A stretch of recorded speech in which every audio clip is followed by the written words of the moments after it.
A Agenda Econômica está de volta conversando com o senador Roberto Muniz, do PP da Bahia, sobre infraestrutura e desenvolvimento econômico. Bom, senador, a gente conversava no bloco anterior exatamente sobre a dificuldade que uma empresa tem ao fazer uma obra com várias questões, conhecimento do subsolo, no caso urbano, licenças ambientais, mas tem alguns detalhes que eu queria colocar. Por exemplo, as obras do PAC, no PAC, teve todo um sistema de licenciamento ambiental facilitado, né? E, no entanto, menos de 30% das obras iniciadas foram concluídas até agora, concluídas no tempo previsto. A gente tem também a questão da baixa qualidade das obras. O piso do BRT, a pista onde trafega o BRT aqui em Brasília já está sendo refeita pela baixa qualidade. Como é que se resolve esse nó aí? Olha, é muito importante essa sua pergunta. Eu acho que você tem algumas questões a ser olhadas. Primeiro, a qualidade do projeto é fundamental. Segundo, licenças ambientais são importantíssimas. Isso tudo podendo ficar sob a responsabilidade do Estado, né? Nós precisamos fazer com que os projetos de detalhamento aconteçam em tempo em que você possa fazer um planejamento da implantação da obra. A outra questão é a fiscalização dos serviços. É muito importante que haja fiscalização dos serviços. E caso realmente aconteça algum problema da obra, eu acho que deve ser responsabilizado a empresa que está sobre a responsabilidade dela, essa qualidade da obra. Então agora, o Estado assume um papel de planejador do que se chama de projeto executivo das obras também, isso, né? Isso. De supervisor. De supervisor. Então ele vai entregar, olha, o projeto está todo prontinho, todo detalhado, vai entregar para a construtora e diga, olha, eu quero que você construa isso aqui do jeito que está aqui, com essas especificações, é isso? Porque isso. Hoje não é assim. Pois é, veja só, o que eu acho? Eu acho que cada etapa da implantação do projeto precisa ter um tipo de projeto. Por exemplo, você pode iniciar uma obra com um projeto básico. Quer dizer, o processo licitatório você pode fazer com um projeto básico. Mas para iniciar a obra, você teria que ter um projeto executivo. Esse projeto executivo lhe dará 100% de certeza de que as obras estarão feitas daquela forma? Não, porque a engenharia, diferente do que as pessoas pensam, eu digo sempre assim, que na matemática 2 mais 2 são 4. Ninguém tem dúvida disso. Na política, Márcio, eu aprendi que só não é 4. E na engenharia, 2 mais 2 tende a 4. Quanto mais detalhe você tiver, mais você se aproxima do seu objetivo final. E os custos, senador? Pois é, sobre os custos, eu acho que nós temos que ter um planejamento junto aos tribunais de contas para que, ao licitar a obra, aquele valor, se aquele valor já foi estabelecido e esse valor, finalizado a licitação, ele foi homologado, você não pode, depois desse valor homologado, estabelecer uma mudança nesses parâmetros. Que isso é muito comum. Que é muito comum. Hoje, acho que toda obra começa no preço e termina 2, 3 vezes mais. Pois é. Então, se você alocar os riscos, o risco do Estado, o risco do consultor, o risco do projetista e o risco do construtor, cada um alocado o seu risco, a gente vai diminuir o tão famigerado aditivos de preço. Então, em vez de a gente fazer o aditivo de preço só porque às vezes a obra aumenta porque houve uma mudança no projeto. Que culpa tem o construtor em relação a isso? Mudanças feitas pelo contratante, pelo projetista. Pelo projetista. Como é que fica a questão de seguro, né? Em uma audiência na Comissão de Assuntos Econômicos se discutiu, inclusive com as seguradoras, a questão do seguro de obras, que não existe no Brasil. Isso é uma novidade que está sendo implementada nesse novo projeto de lei e que eu acho que vai dar mais segurança ao construtor e principalmente à sociedade, Márcia. Eu acho que o maior custo que a sociedade brasileira tem é você iniciar um projeto e não ver esse projeto acontecer.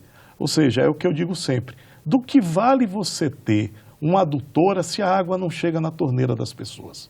Do que vale você ter uma pista pavimentada se naquela pista pavimentada não passa o transporte público nem o serviço de coleta de resíduos E sólidos. o pior é quando a pista é pavimentada e aí depois é quebrada para fazer a água e o esgoto e a parada de ônibus e tudo mais. É isso. Então, por isso que a gente iniciou nossa conversa falando sobre o planejamento de Estado. A gente precisa retomar essa capacidade de planejamento. Olha, eu quero te dar assim, um testemunho sobre o saneamento. Não sei se você sabe, a cada 3 brasileiros, apenas um tem tratamento de esgoto, certo?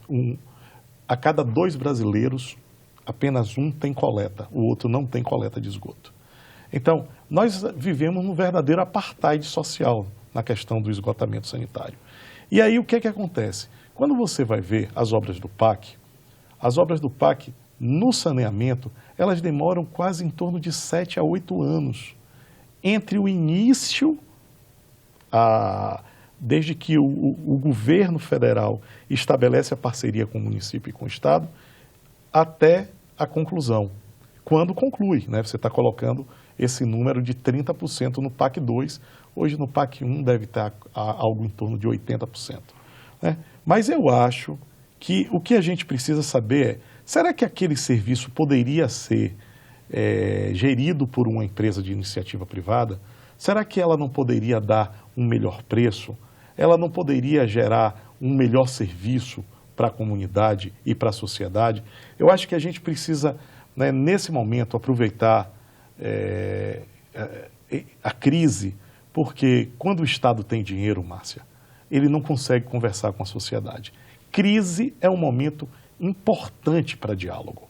Mas, senador, a gente tem aí vários órgãos, você está falando de uma questão de planejamento. A gente tem Ministério dos Transportes com vários departamentos cuidando da questão de transportes. A gente tem a questão de infraestrutura em um outro lado, de infraestrutura de água e esgoto. A gente tem energia, que nós nem tocamos aqui ainda, na geração de energia, né? Agora, só na área viária, a gente tem uma divisão enorme com empresas que não se falam, com planejamento que não é feito, não tem órgão demais pensando uma mesma coisa sem conversar? Pois é, eu acho que isso gera assim, um aplauso até para a iniciativa do governo, né, que criou esse plano piloto, né, de investimento, esse plano de parceria, onde ele está tentando unir tudo em um único organismo. Quer dizer, criou um conselho coordenado pelo governo federal, com a participação da Caixa Econômica BNDES, para que todas essas parcerias público-privadas possam se comunicar.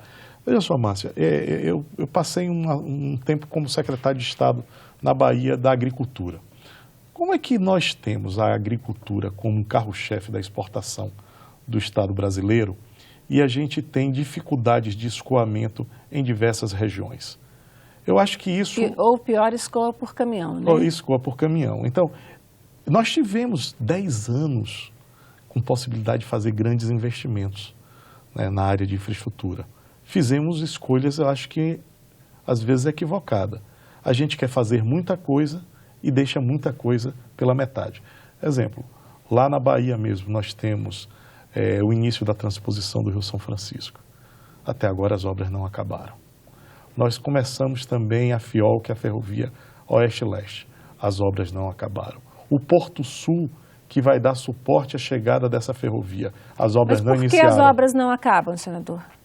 Por uma questão, porque Se falta... é destinado dinheiro... Não, porque, veja só, primeiro porque falta planejamento. Segundo, porque o Estado e as carências são tão grandes que às vezes ele se coloca com a capacidade de fazer mais do que realmente tem os recursos.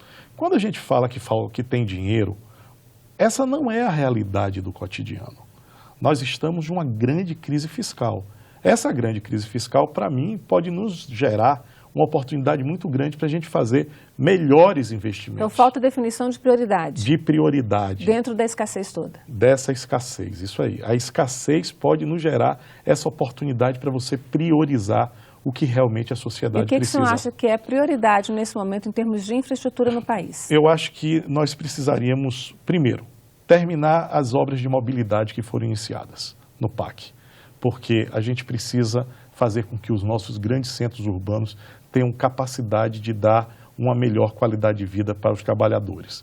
Os trabalhadores, às vezes, levam 3, 4 horas dentro dos serviços de transporte público para chegar ao seu emprego, além de que, nesse momento, a importância de ter um sistema público de transporte, até para fazer com que as pessoas vão buscar os empregos, já que a gente está com 12 milhões de desempregados no Brasil.